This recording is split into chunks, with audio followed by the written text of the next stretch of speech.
James had always been the quiet, thoughtful type, not the kind you'd expect to throw verbal jabs or take the stage, let alone make a scene. But tonight, at Rosie's Bar and Grill, he had something special planned. He'd booked the back room weeks in advance under the guise of a birthday dinner. Balloons floated over a long table, music played softly, and everyone was smiling, except James. He wore the calm expression of a man with a plan. Now, sitting at the center was Chloe, his now ex girlfriend, radiant as ever, soaking in the attention, completely unaware. Her side piece, Rick, the Jim Selfie King, was among the guests too, which made it even better. James stood, glass in hand. Thank y'all for coming. Tonight isn't just about celebrating another trip around the sun for Chloe. It's about truth, growth, and maybe a little justice.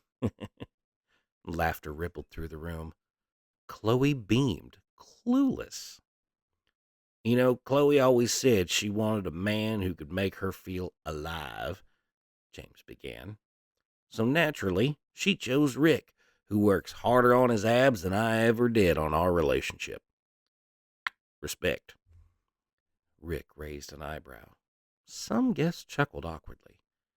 James just smiled. I used to think Chloe was mysterious.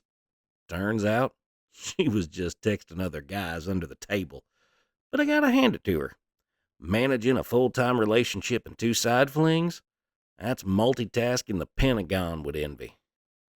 Chloe shifted uncomfortably.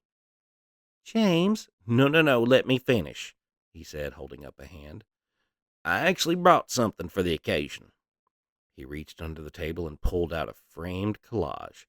Screenshots, texts, DMs, a museum of betrayal.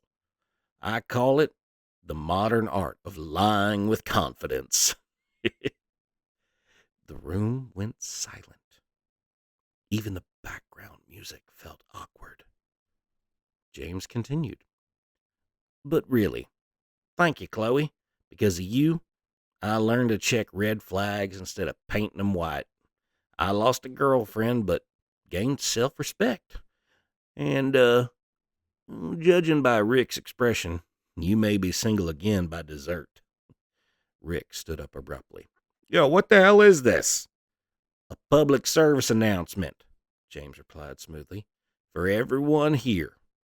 Don't ignore the signs, and never settle for someone who treats loyalty like it's optional.